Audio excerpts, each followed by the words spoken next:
you're spending sleepless nights wondering how to properly manage and monitor your cash flow while knowing deep down there must be a smarter way to run your business, this episode is your turning point. Today I'm joined by Leanne DePaul, founder of the 7-Figure Exit and Forbes contributor, who's going to show you not only how to get your business finances under control, but how to transform them into a pathway to real wealth.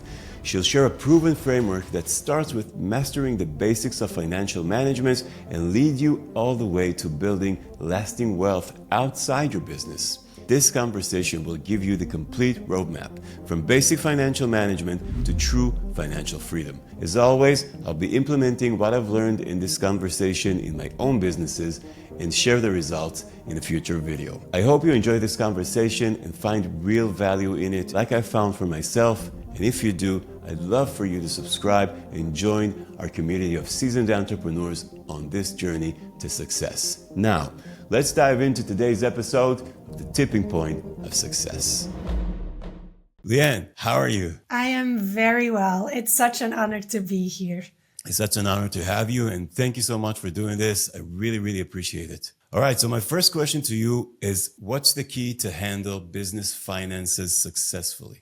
But one of the things that I can say is, like, if you take your business professionally and you want to bring it to a certain goal, whatever your goal is, having clean and clear finances is key to growth, it's key to freedom, it's key to exiting. It is crucial because in the end, money is the engine of an organization or the engine of a company. So making sure that your finances are clean and slick will be making your journey as an entrepreneur much, much easier from now all the way till the end, whatever the end looks like for you. How come, even though, every entrepreneur wants to be making money in the business, right? We all want to make money. But so many entrepreneurs struggle with not managing their finances properly or even taking time to keep track of their business finances, guilty as charged, or, to really understand like basic concepts like profit versus revenue, return on investment, managing costs, so on. Do you know why is that?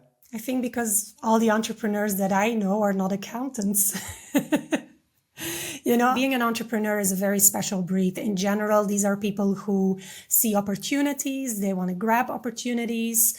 They see problems that they think need solving. They're, in general, quite creative minds. And the most creative minds are not necessarily the most structured minds. And if you're looking at very structured minds, accountants are very structured minds. So I think in general for an entrepreneur, or most of us don't really have that very structured mind. That is why it's so crucial to have somebody next to you who supports you on a part-time basis with your accounts. It's so crucial. For most of us, we're not really interested in the numbers. We can't, properly read like an annual statement of a business or a profit and loss account or whatever of these things. But if you want to grow your business in a healthy, sustainable way, you need to understand how money moves through your business. Spend a little bit of time and effort to grow and develop yourself in that area, because that's kind of like where you start understanding how your business actually works, not how you work, but how your business works and how money comes in, how money goes out. When you talk about the importance of creating profit, and if I want to become an investor and I want to understanding how, like you say, how money flows and how to manage my finances properly. First step is always to have like someone like an accountant as a partner, or an accountant like in close contact with, as the first step to get to that stage that I can be more financially literate. There's people who have studied for years to support you with that. I mean, you can obviously develop that skill yourself, but I know for a lot of small business owners, it's not really part of their interest field, I would say. But really understanding just the basics of like, money comes in. That's what a lot of small business owners see. They see the money coming in. Either it's they get it cash in their hand and they put it in the till of the counter, or they send out an invoice and it gets paid and they see the money on the bank account.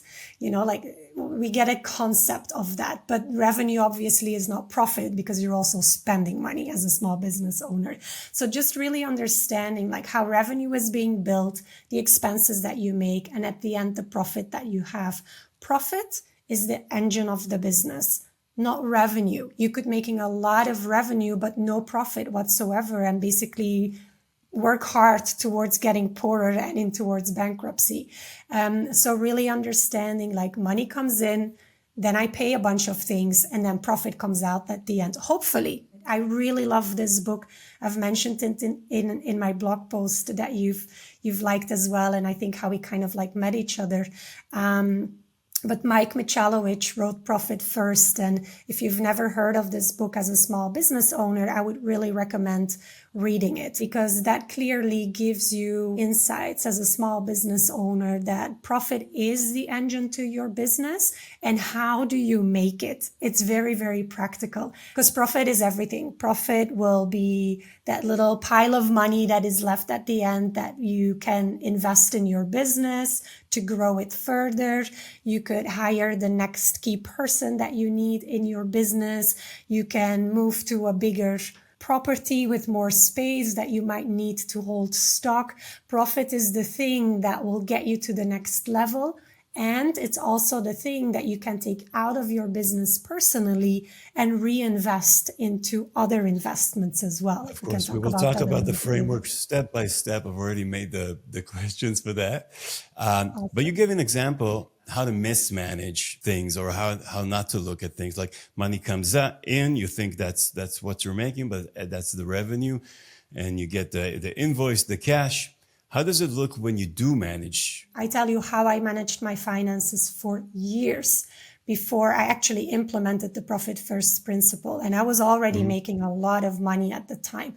But this is how I managed finances. Money came in on the bank account.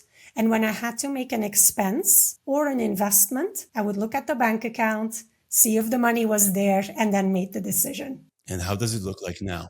Very, very different, but very simple to implement. So I apply the Profit First principle. I'll tell you how I manage or implement his system. Money comes into a bank account, which is like your income bank account or your revenue bank account of your business. And I split it up. There's an account where I put a percentage that is owner compensation. There's another account where I put a percentage of the income that is profit, another one that is taxes, and another one that is operational expenses. You can make it a little bit more complicated than that, but that's the basic principle of Profit First. Let's say $100 comes in, you put $10 aside as profit, 10%, and you put another 7% aside for taxes or whatever it is that the number is that you need in your jurisdiction and your country. You put a certain percentage aside for paying yourself as the owner, and then a certain percentage aside to pay for operational expenses. This is paying your team, paying, like all the bills that come in into your business. It's maybe paying suppliers, paying for stock, all of these things. If you can elaborate a little bit about the logic behind this way of doing it. So the idea is that you stop looking at your income as like what comes into your business and make decisions based on that. You split it out first. And then when you have to make a decision for an investment to make, you will look at that specific account where your investment money is and see if you can then pay for the investment. So rather at looking at everything that is coming in, you only look at that part of your revenue that you should be using to make bigger investments or bigger decisions in your business. And what is so beautiful is that because you're not looking at all the money that comes in, but only a percentage of the money to make investment decisions, is that you'll always have money to pay your taxes. There's always money to pay yourself a little dividend. There is always money to pay yourself a salary. There is always money to pay the team. There's always money to pay the expenses. And if that's not the case, then there's some extra work you need to do on the expenses that you make or grow the business. Some people find it slightly difficult of splitting the revenue that comes in into these 4 or 5 different buckets. But Actually, I was just about to tell you that I love the simplicity behind this. it It's so really is. simple. The model is very simple. I sometimes hear small business owners say that they can't bring up the discipline to do it because it requires discipline. Like once you have your percentages divided, because the percentages of the accounts will differ depending on the business that you have. So you kind of set up your own percentages for each of the accounts. And then it requires discipline. So in the beginning of the month and at the end of the month, so twice a month, and it's in my calendar. It's been in my calendar for years now. So, what do you answer those who tells you they struggle with the discipline it requires? How can you help them? Discipline as an entrepreneur is a skill to develop. I understand that not everybody has it. And I think if you don't have it for this thing, it probably also reflects in other areas of your life where you're struggling to implement a discipline. Because discipline is something that it's a skill that you build. Discipline is about, it's important that this thing gets done. And I'm going to do it no matter how I feel right now about doing this thing. So there's a really interesting quote around discipline that I love, and I don't know if I can rephrase it correctly. But discipline is about not choosing what you want right now, but choosing what you want in the long run. Delayed rewarding. That's what discipline is, right? So, specifically nowadays, we get constantly rewarded with dopamines through so many things like social media, and like we get a lot of things coming our way and we constantly get these dopamine hits, which makes it harder for ourselves. And I can speak, I think, for everybody, but specifically for the younger generations. Like this is very, very difficult for them. And I don't blame them. That's just how they are being brought up and the environment they're being brought up. But developing that skill of like delayed gratification and like working towards something now that you might not really love doing to get the benefit later, it really is a skill. And it's something that I think we should try to develop in ourselves and in our kids as much as we can.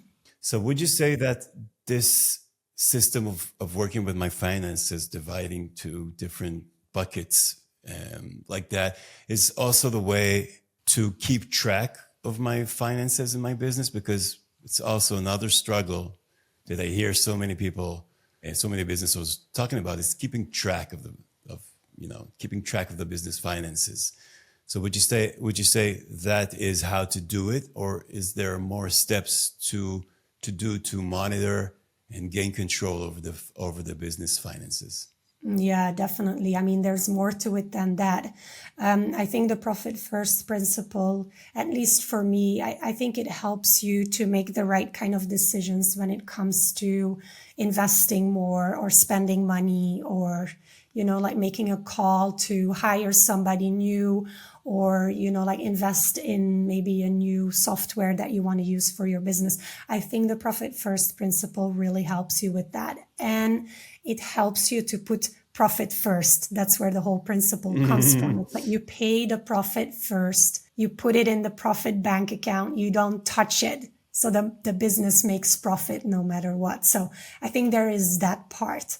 What that system does not do is, for example, are you keeping track of you're sending all the invoices you should be sending? Are you keeping track that they actually get paid and that they get paid on time, for example? Like cash flow management, which is another financial skill to develop within your company, either with yourself or with the support of an accountant. But cash flow management is another thing that I think small business owners should be very aware of. What else is there about cash flow management? Let's say I have someone that's helping me with my invoice. I have a personal assistant. She's doing the invoice. I have no problem with doing that. What else is within the realm of cash flow management that I should be aware of? Making sure that they're being paid. So making sure these invoices, because sending invoices doesn't mean that they get paid. So keeping an eye on making sure that they get paid and having a procedure in place when they do not get paid, like what's your follow-up procedure there that your assistant can follow. I mean, I haven't used an assistant or a human being for sending out invoices or for following up on invoice payments. So there are systems and software you could use for that as well. So it definitely makes sense. What do you use? Yeah, there are many systems out there. I know in the US, QuickBooks and FreshBooks is very popular. I have been using a checkout. So as I'm in the online business space, we have a lot of clients that make payments directly online. So we have checkout forms on our website where people can use their credit cards or whatever it is that they want to use to make a payment. As soon as we receive it, which is within seconds, an invoice is being created and sent to the client directly. So that's also part of cash flow management. So for a lot of small business owners, they do the work, they make the invoice gets paid. That's how the flow of money goes. Mm-hmm. Often by the time you get paid, that's for work you've already done not even 30 days ago, 90 days ago, even 6 months ago, like a very, very, very long time ago. So you're basically playing bank for your clients because there is this gap of 6 months where you still need to pay for your systems, your computer, your electricity, your internet, your team, everything, where you're actually not getting paid yet from a client's perspective. So you've put in 6 months of expenses before that money comes in. So it's also worthwhile thinking about, does it work for you like that?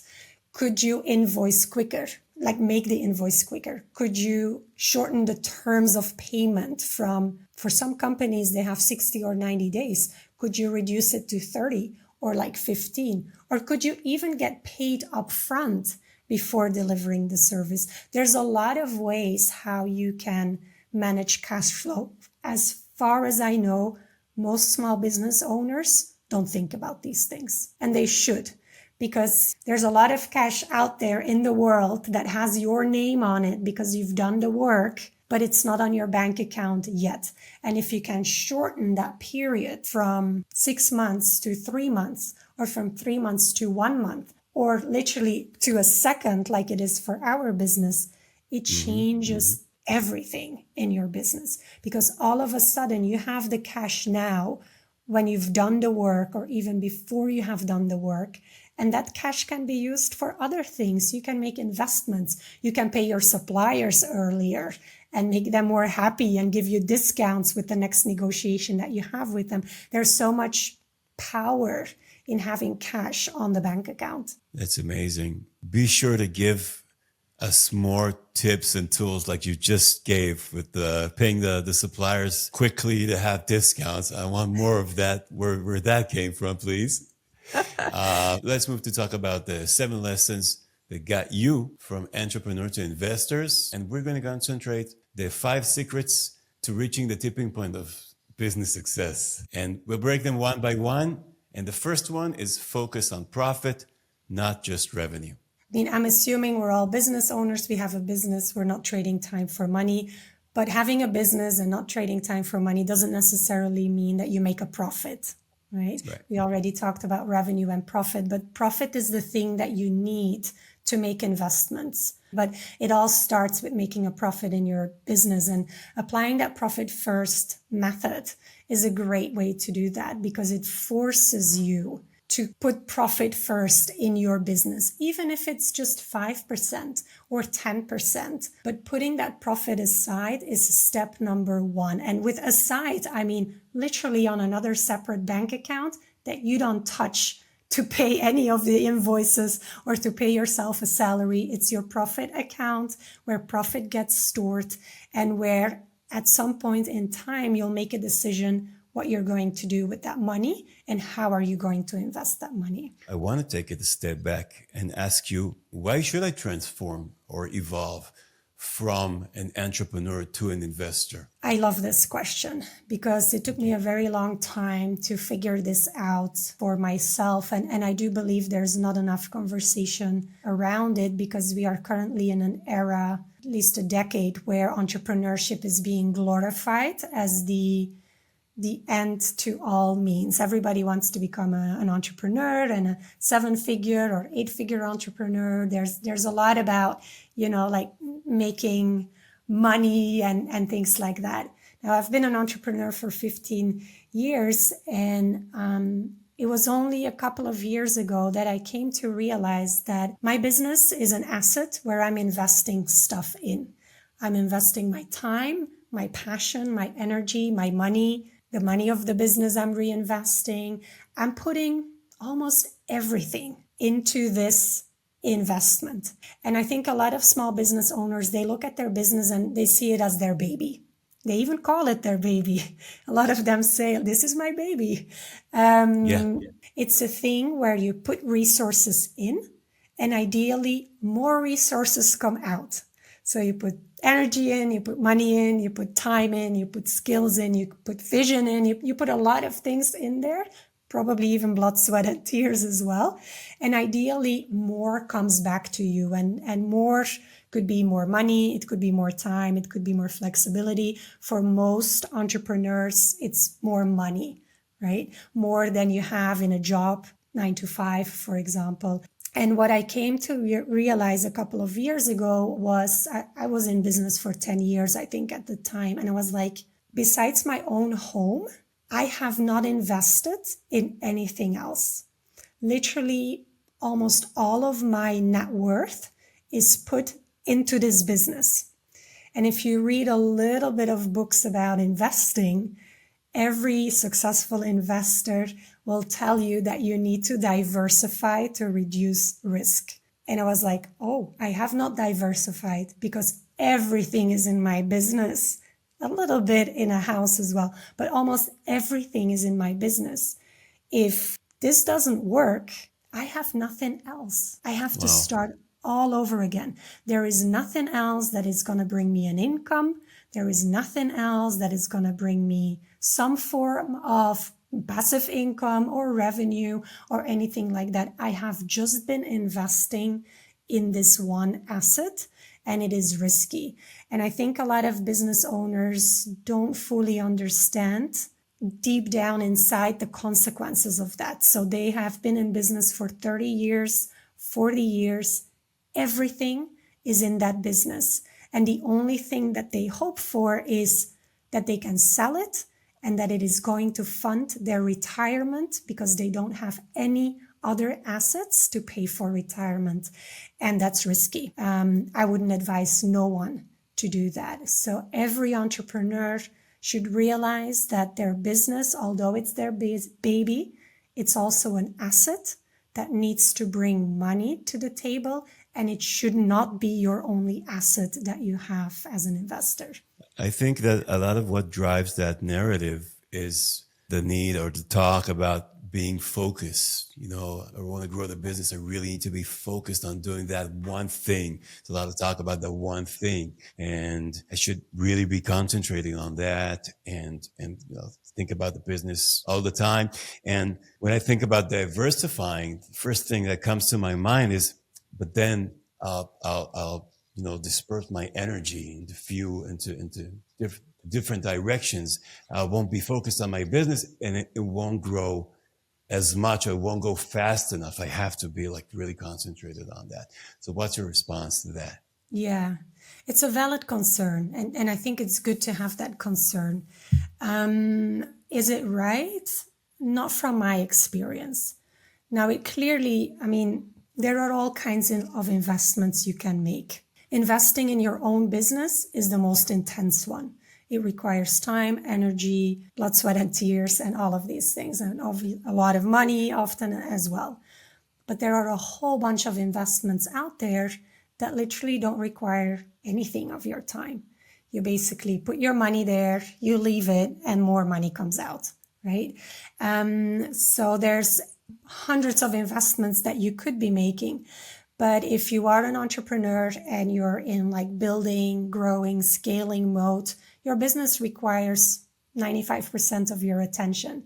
So you probably want to spend that 5% of your energy that is left into putting some of that money, that profit that comes from your business, into other investments that do not require lots of your time or energy or whatever. So maybe Is it only for I'm sorry to disrupt the answer, but is it only for de-risking my financials, or is it actually a good thing for the business? is it just good for the business? It could be. So, for example, some entrepreneurs take out profit from their business and reinvest it into other businesses.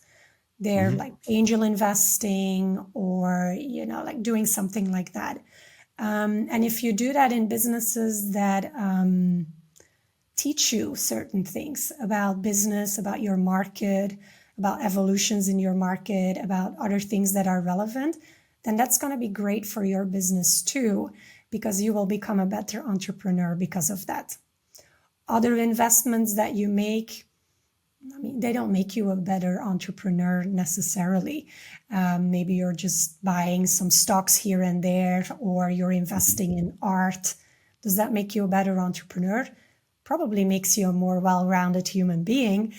Makes it a better entrepreneur. I'm not really sure about that. So it really depends on where you put your money. All right.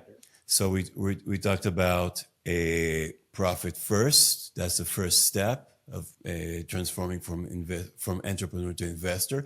We talked about not pouring all profits back into your business, right? So that's the diversifying part. Before we move on to the third, can you share some of your key strategies for growing profit in any business?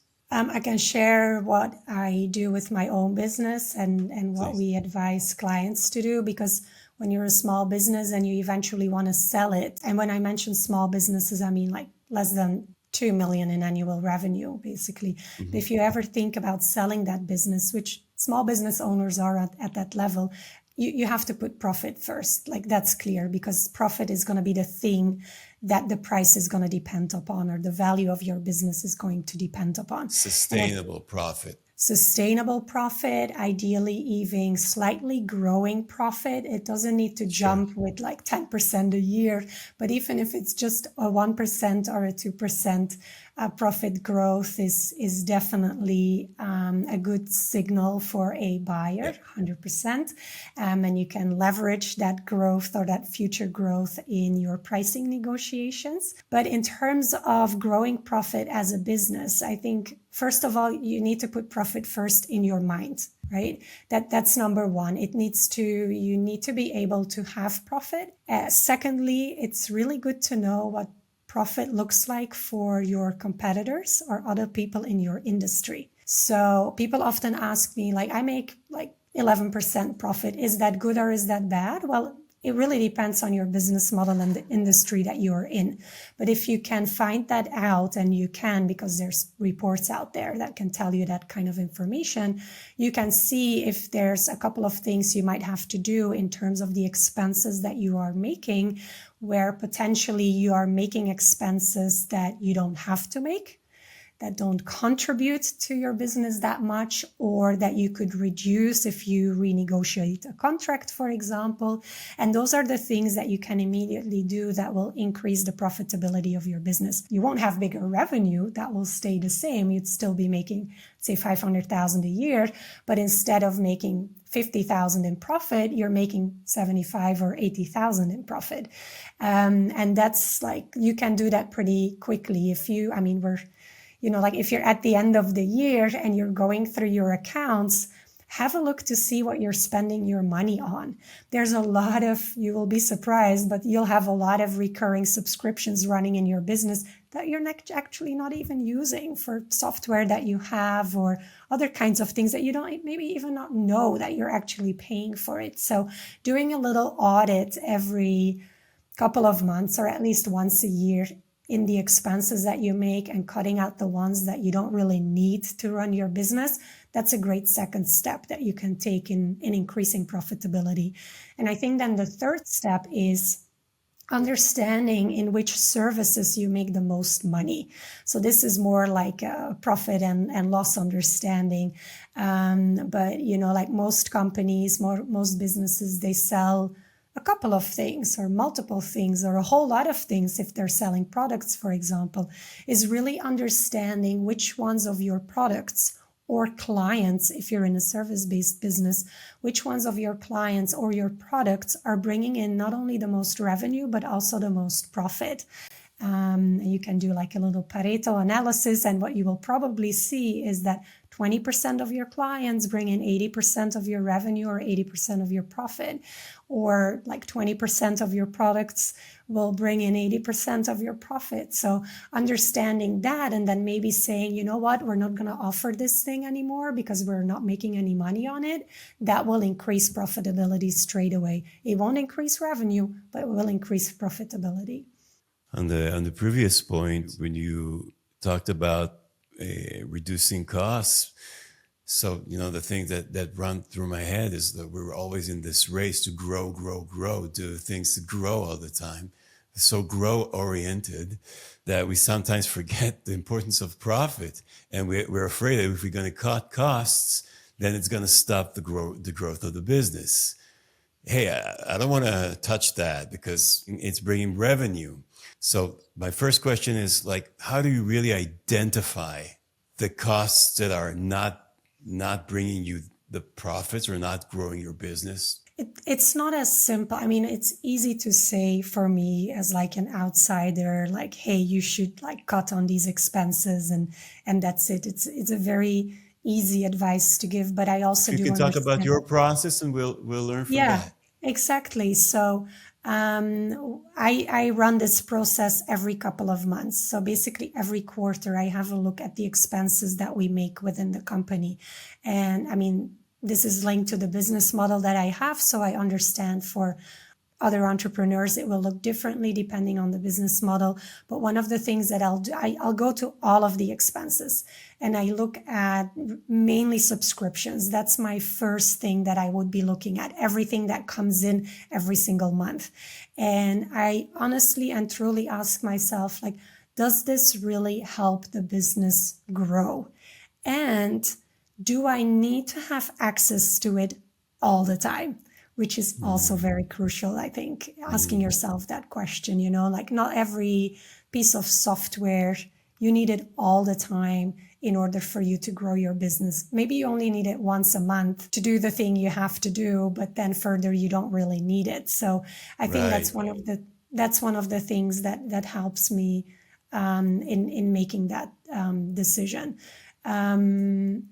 It's not as clear cut as I would like, but there's definitely, Of I'm pretty course. sure if you've never done this exercise before, as soon as you do it, there's going to be 10-15% of your expenses that you can cut with confidence, knowing that it's not going to impact how your business runs, how satisfied your clients are, and the potential future growth of your business for sure. So it's I basically know that. bringing your costs more to your awareness and being more It, aware of them and look at them on a more regular basis and have a system of checking that out every 2 months or every 3 months like you do, and looking at them and asking the question again and then asking it again and then asking it again, and mm, every time validating this decision as you're doing it for the first time. yeah, I think And you're that helped phrasing you that. to find the holes, right? Yeah, I Okay, think I, you're I really phrasing don't that need it very right now. well.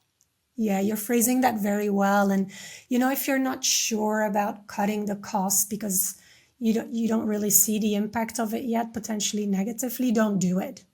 Right? This is Mm, not like, I mean, we're not in a corporate restructuring exercise, right? So if you're not sure, don't do it. And just the next time you check in again on your expenses, just ask yourself, oh yeah, that's right. Like last time I didn't want to cut this expense because I thought it would be good to keep it. Did it actually deliver on the bottom line? Did it actually supported our growth or not? Like you'll just put it a little bit more in the forefront of your decision making rather than just accepting it as a cost of doing business.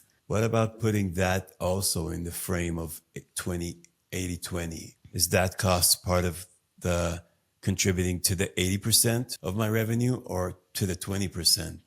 And if it's for the 80%, then I'll keep it. If it's for the 20%, maybe I'll drop it and find another expense that might contribute more to the 80% of my profit. 100%. And I think that's where the other exercise comes in, where you are looking at your either clients or products or services that bring in the most revenue and bring in the most profit, because it could be that you're spending money specifically only on those products that turn out to not make you a lot of money. And that's also then an expense that you can cut, like you were just So how saying does right that now. process looks like in your business Yeah, of that really, I mean, evaluating? this, you know, we started our conversation about having clean records and having clean books with your finances.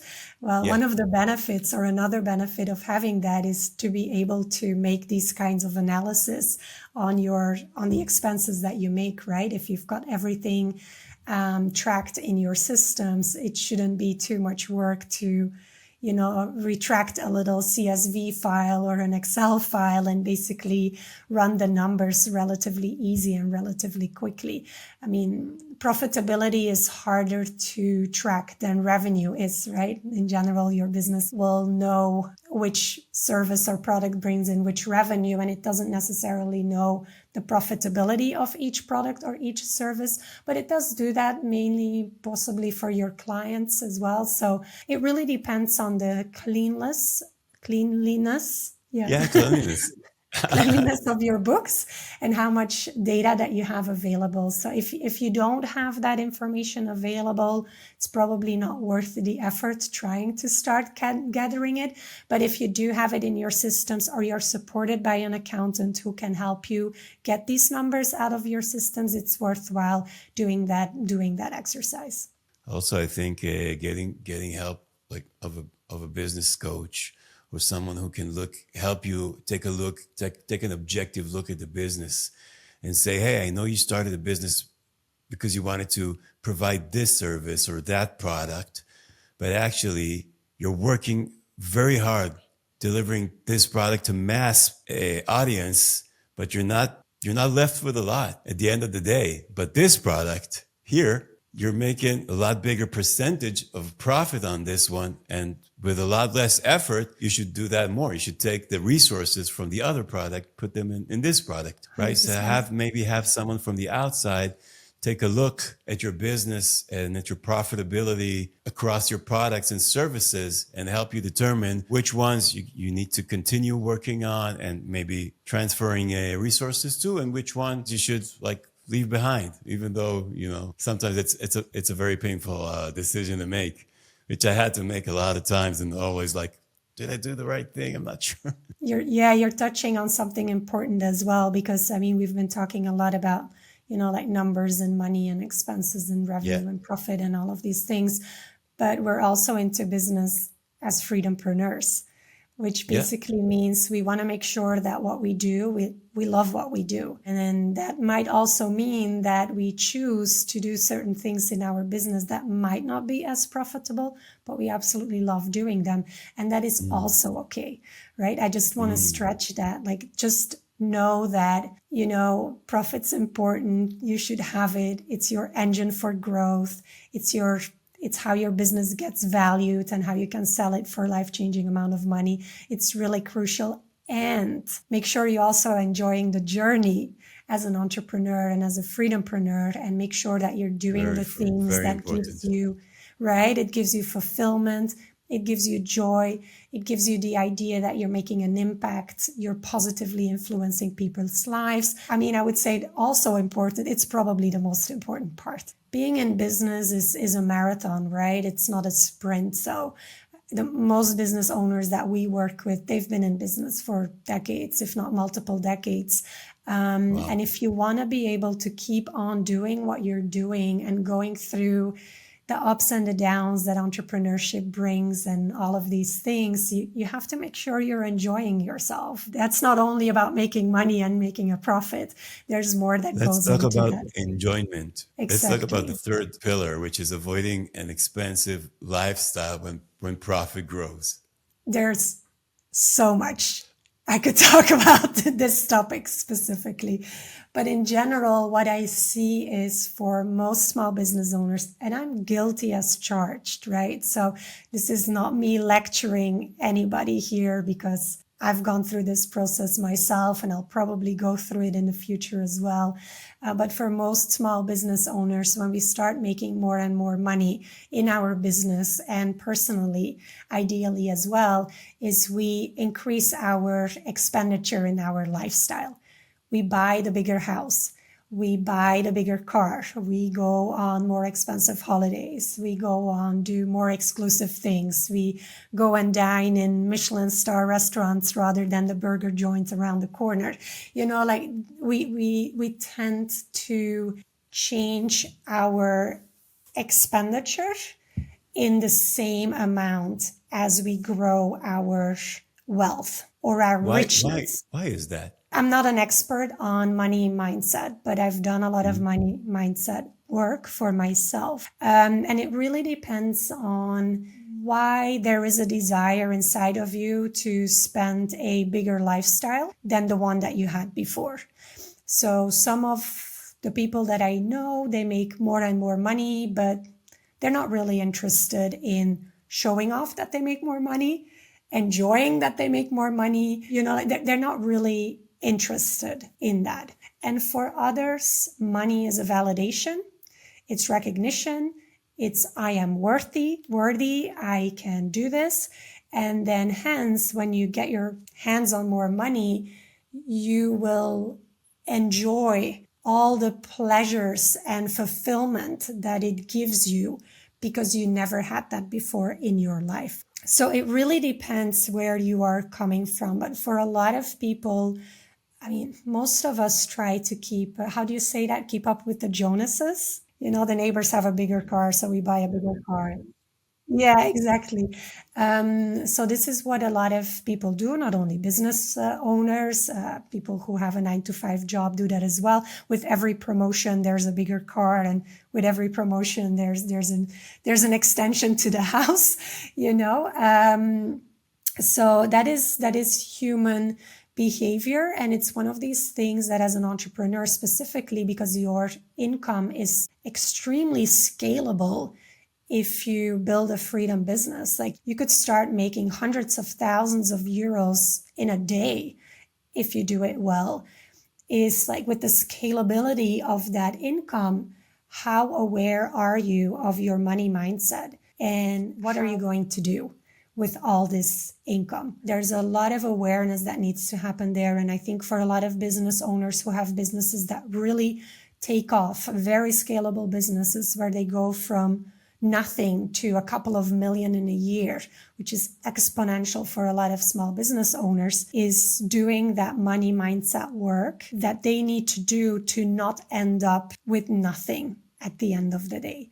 And breaking that linear behavior between making more, spending more, making more, spending more. It's that kind of, you need to break that cycle, and it requires a lot of mental insight to do that. So what is the avoidance, I would say, like system? Is there like a tool you can share that will help me avoid? Because for me personally, I consider myself to be in the first group of people that doesn't really need to show off the money that they have. And the more my business is doing, the better my business is doing. I don't feel like the need to show that. But sometimes I do have like the urge of saying, hey, I earned that thing, or I earned that expense, I earned that vacation. I worked so hard.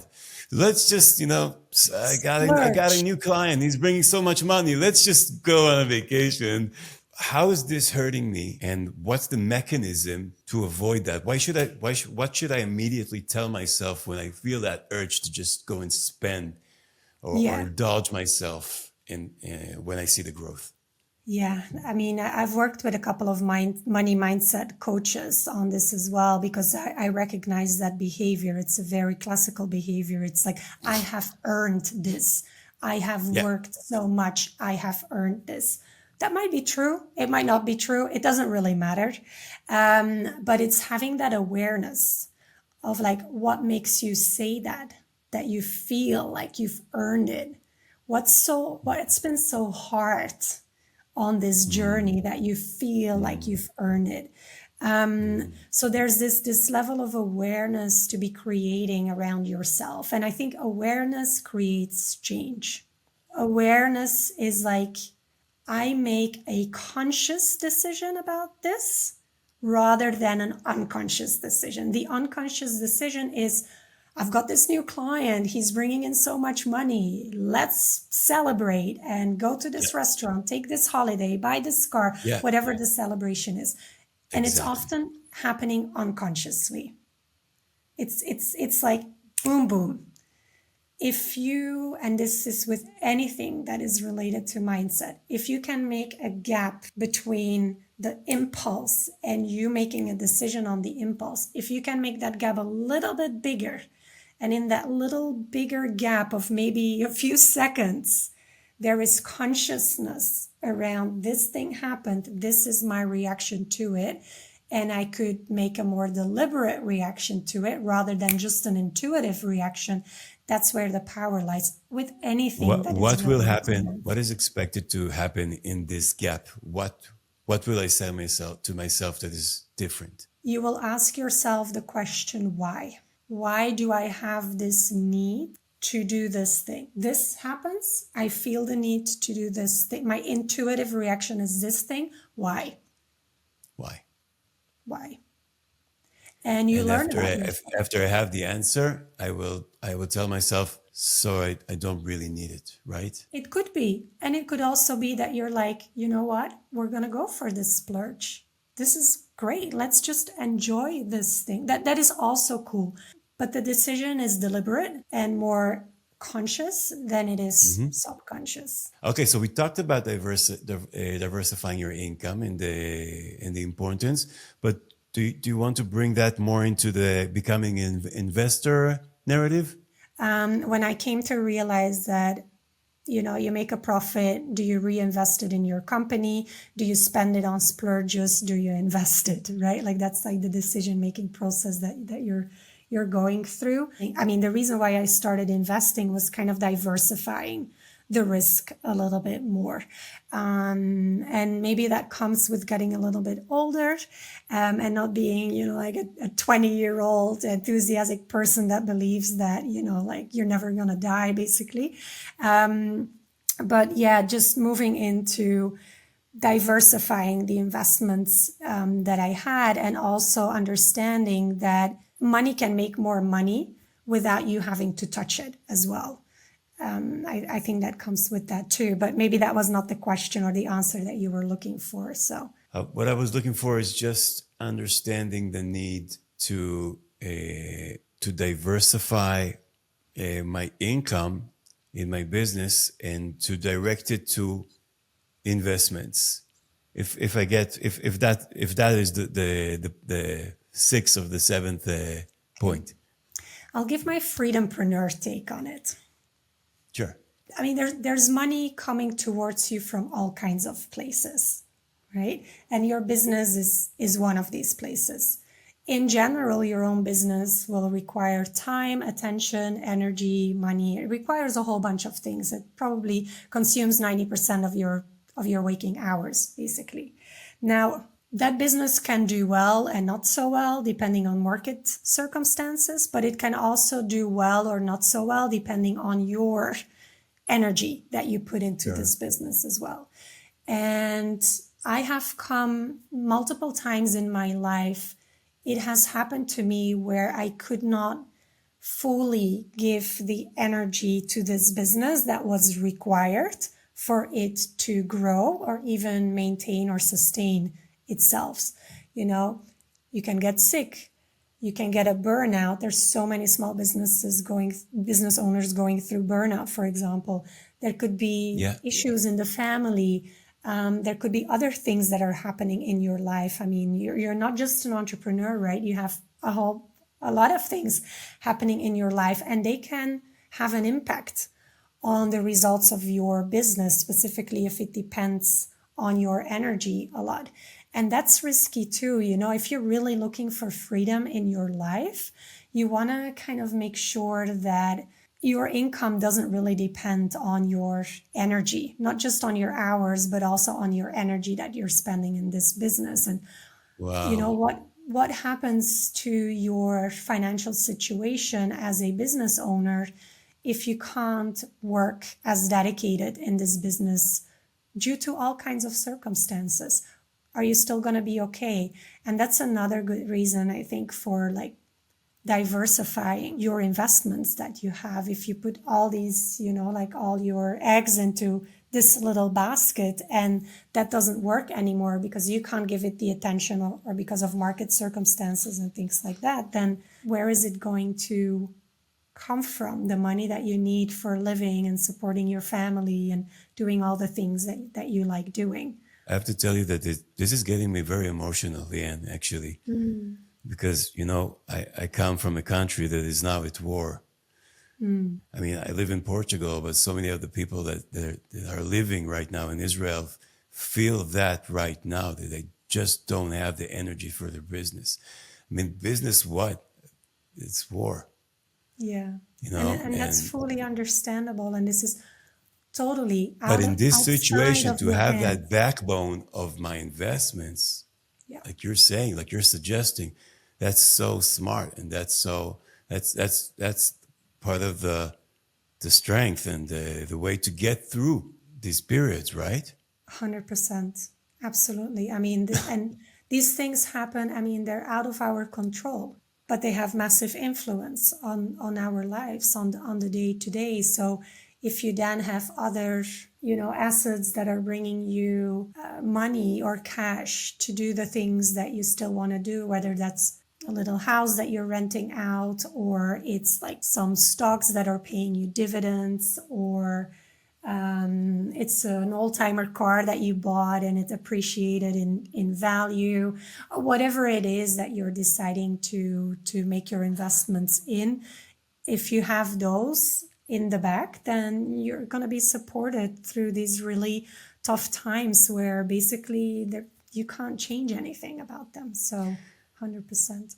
Is there a recommended stream of income for business owners who are mostly invested in their business? Like, should I focus more on stocks, more on real estate, more on investing in other businesses? I mean, I'm not a financial advisor, but if you're looking at making investments outside of your own business, Yep. if you want to have it really hands off, I mean, Warren Buffett has built his whole wealth on basically ETFs. So ETFs are little buckets of a whole bunch of stocks from a lot of different companies. They form like this one little bucket, and you can buy a share or multiple shares in a bucket like that, in like a fund like that.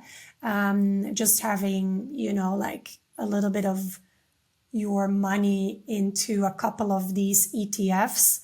You just buy them and you don't touch it. You don't do anything.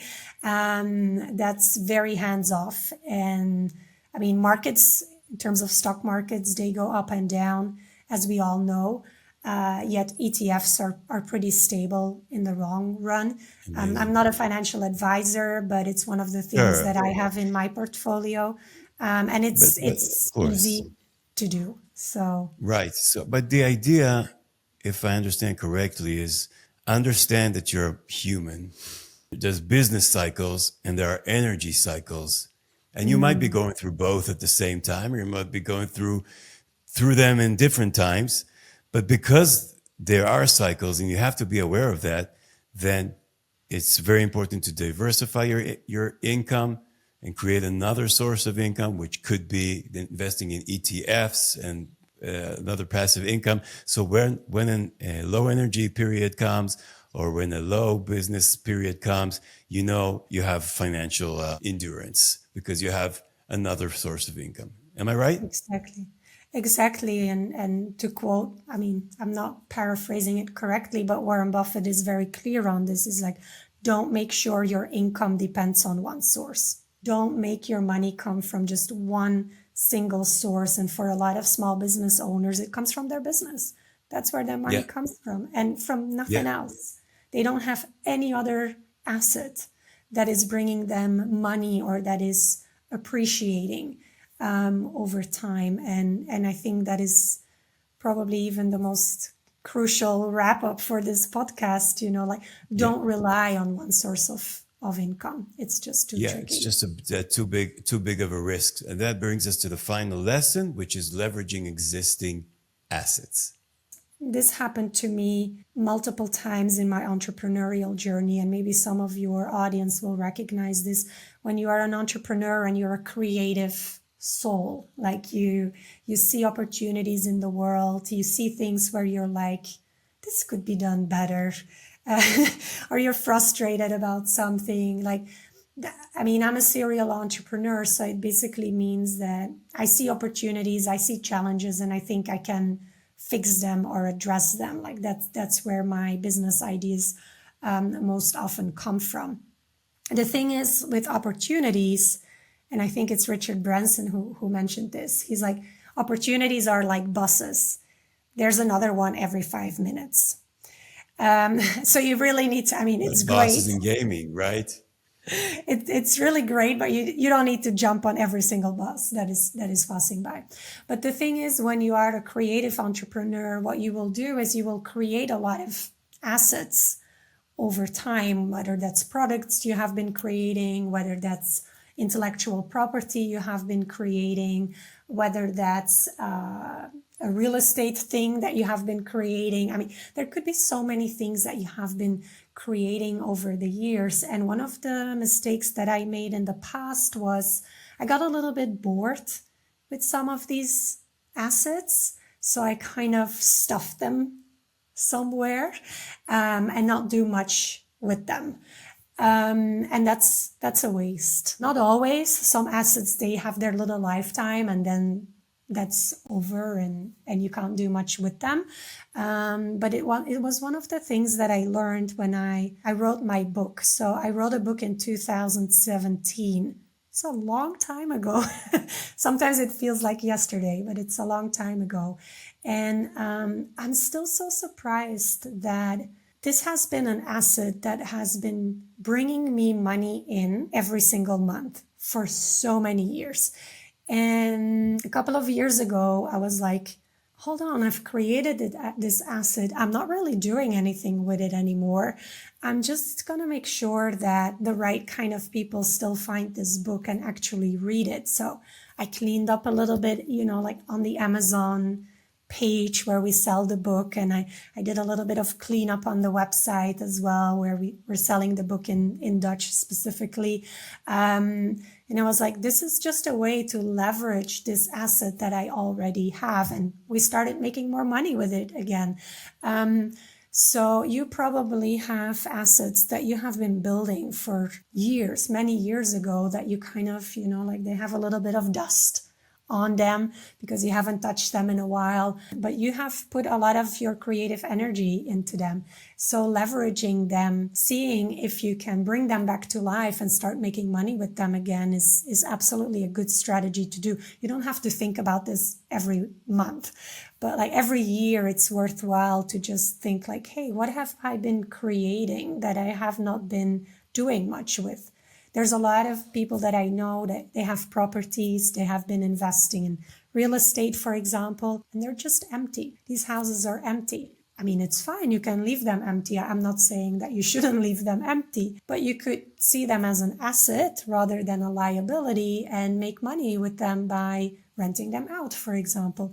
It's also an opportunity there. There's an asset just laying around there that you might not leverage fully into a potential passive or relatively passive income stream. So that's one of the things that specifically for more creator type entrepreneurs that make a lot of things over the years is to don't forget about these things that you've made so many years before. Like, can you still leverage them? Maybe someone else wants to license them from you and build a whole other business around them, for example. There's a lot of opportunities to be leveraging old assets. Thank you for that reminder, Leanne. It's such an important point, and I really sympathize with that point. And it reminds me, my background is being a musician and being in a band that's touring the country and other countries. And it reminds me that as a musician, you put out albums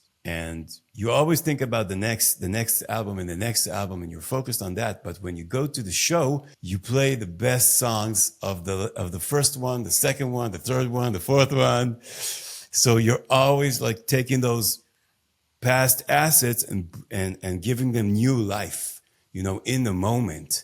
And people Yeah. really like that. And people really thank you for that. Hey, because, you're reminding them of the time that they enjoyed that then. I was thinking about it. Why isn't it the same with my past products? Why isn't it the Yeah. same with my past assets that I've created? People can still enjoy them. Like people can still enjoy, songs from the first albums, even though it's my 10th album. And maybe Exactly. they enjoy the songs from the first album more even, Exactly. because There's they actually a discovered great me then. There's a great story I want to share with you that I hope you Sure. will like. And I was watching this documentary about Fleetwood Mac, which is one of the greatest bands ever, Yeah, in terms of I album agree. sales. It's just absolutely incredible. And they have such a long lifespan. And I thought it was really interesting. I was reading some of the statistics of their album sales, and they had an album that was already made in like, I don't know, 78 or something like that, like 19, like a long time ago. And it hit number one charts in Switzerland a couple of years ago. And was like talking about leveraging assets that you have created a very, very long time ago. It's just mind blowing. And I didn't figure out why it happened. I thought like maybe their music was used in a TV, in like a Netflix series Right. or Yeah, yeah, something yeah. like that. In the I Kate don't Bush know. song in Stranger Things. Yeah, well, there you go. That was probably the reason. Like I didn't know that, but yeah, so they hit number one with their album because of that. And I was like, this is the ultimate leveraging of former assets. Amazing. Amazing. Yeah. You know what? There's another point that you reminded me when you spoke before about diversing your income as an entrepreneur who is also a family man, and I think most of the audience of this podcast are also. So you're an entrepreneur, you're a risk taker, but you have responsibilities to provide for the family, and it's always like a dialogue. How much risk can I take? Having a need to provide for my family as well, even though maybe I'm not the sole provider, but still. And having another source of income, I think, can really help you with taking the right amount of risk and making the right decision for the business because you have that cushion, right? Absolutely. You know what? Let's go to the traditional question. I have a traditional question that I always ask, which is your number one advice to your younger self starting in business regarding the financial side. If you were just starting and you're meeting Leanne 15 years ago, from your perspective right now, what is your advice for her? The thing that I would advise my younger self to do actually comes out of a guided visual meditation that I did around that same time. And it's a guided meditation where, you're obviously being guided by a voice through the meditation. And it's a meditation where you go and you meet the older version of you. So I meet the older version of me in this meditation, which is a woman in her 80s, very beautiful, long gray hair. She lives in a massive mansion in the US, which is interesting because I don't live in the US. I have no family ties with the US. With this big driveway and, the whole, like what you imagine an American mansion looks like. So Yeah. I drive up the driveway. She opens the door. My older version is fully dressed in white, long gray hair. The whole house is almost empty. And it's very white. It's very bright. It has this beautiful energy to it. Very loving, very warm. And she's just guiding me in. She doesn't say much. And she brings me to this area, which has like really big windows looking out over stunning view. And there's this black piano there and like this wing piano. And she sits down at the piano and she starts playing, which is interesting because I have no feeling for music whatsoever.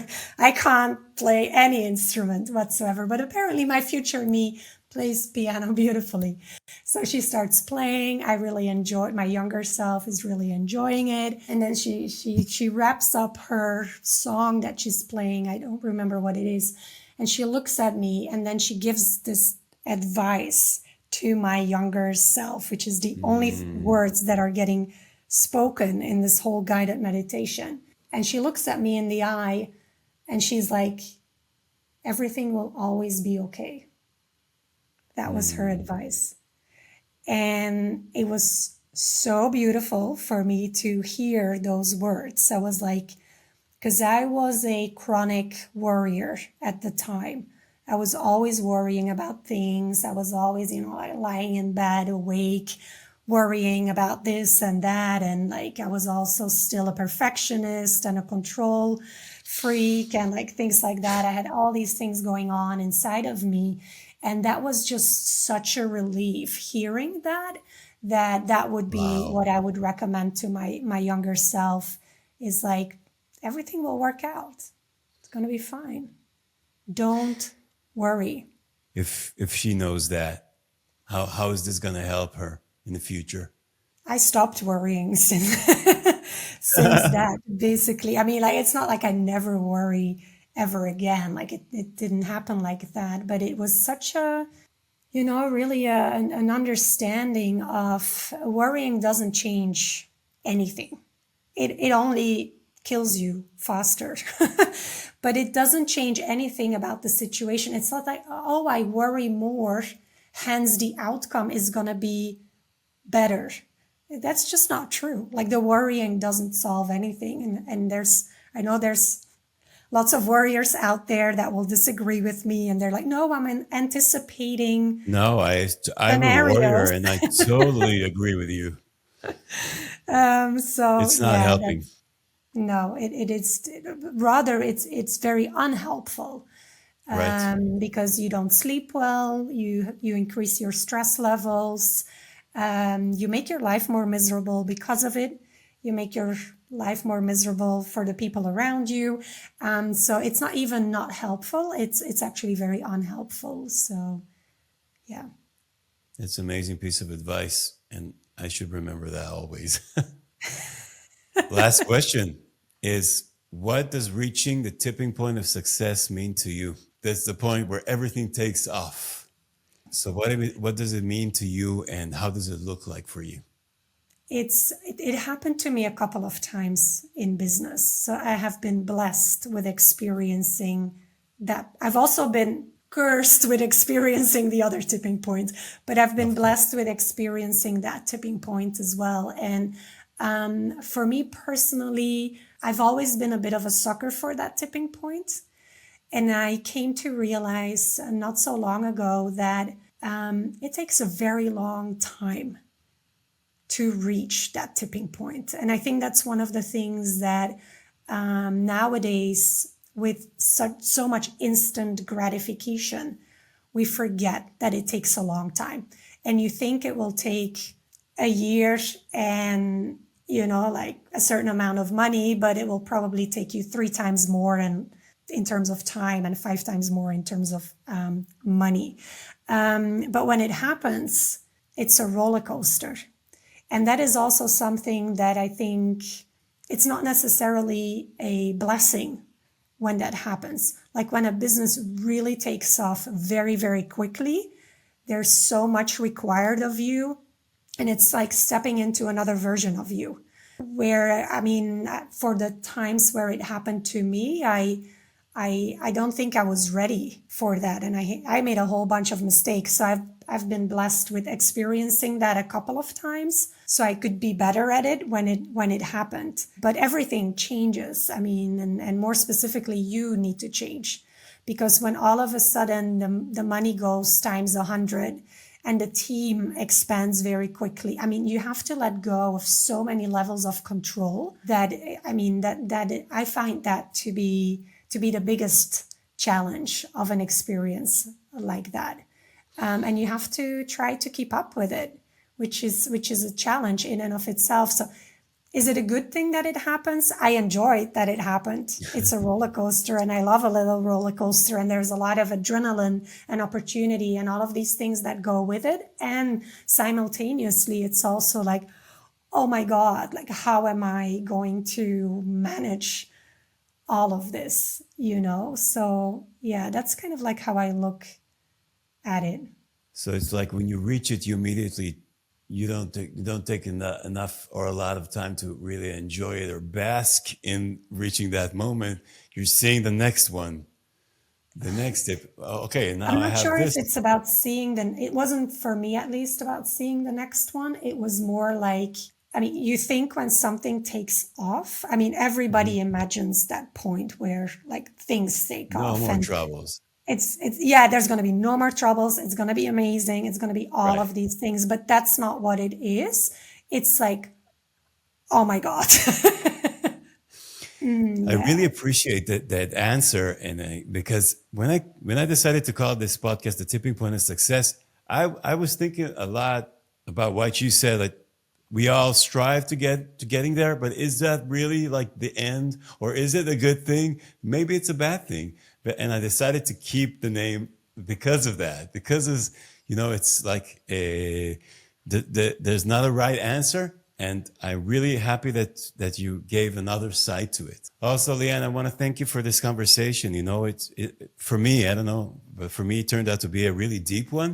And I'm really, really happy about it because eventually that's what's most important, is to talk about ourselves with all this and also appreciate that it's not just about, having the tools or the systems. It's about who we are, what questions do we ask ourselves, and what mindset are we bringing in. You've given us, I think, so many possibilities of better things to happen, and deal with so much stresses around financials and managing the finances and having like security in the future. And I really, really want to appreciate you for that and really want to thank you for that. And of course, for all your time and all your knowledge. I love the book talking about former assets, leveraging. So we're gonna link it in the show notes, and I really recommend it. Yeah, thank you so much for such beautiful words. I was really just like letting them flow through me. So thank you so much Sure, for those you words. deserve it. I'm on LinkedIn. So if you look my name up, Linda Paul on LinkedIn, or you can put it in the show notes as well. Feel free to reach out to me on LinkedIn. That's the perfect way to do that. I'm often there hanging out. If you are a small business owner and you're thinking about selling your business at some point, feel free to go to thebigexit.co. We have a free valuation tool if you'd like to know how much your business is worth. And we have a quiz that is an exit readiness quiz. So feel free to take that as well if you want to know if your business is not only valuable, but also sellable, which is just a great start to understand that asset that you have been Yeah. building throughout your lifetime or the last couple of years. So feel free to go to our website and figure that out for you. And if you feel like you want to take a next step and maybe sell this business in a couple of years' time, then we're here to help you prepare for that. Amazing. I was about to ask you if it's valuable, even if I don't plan to sell it right now, but in the future. And you said it. That's great. That's amazing. Hey, if today's conversation resonated with you, please consider subscribing to the channel and joining our growing community of seasoned, mission-driven entrepreneurs.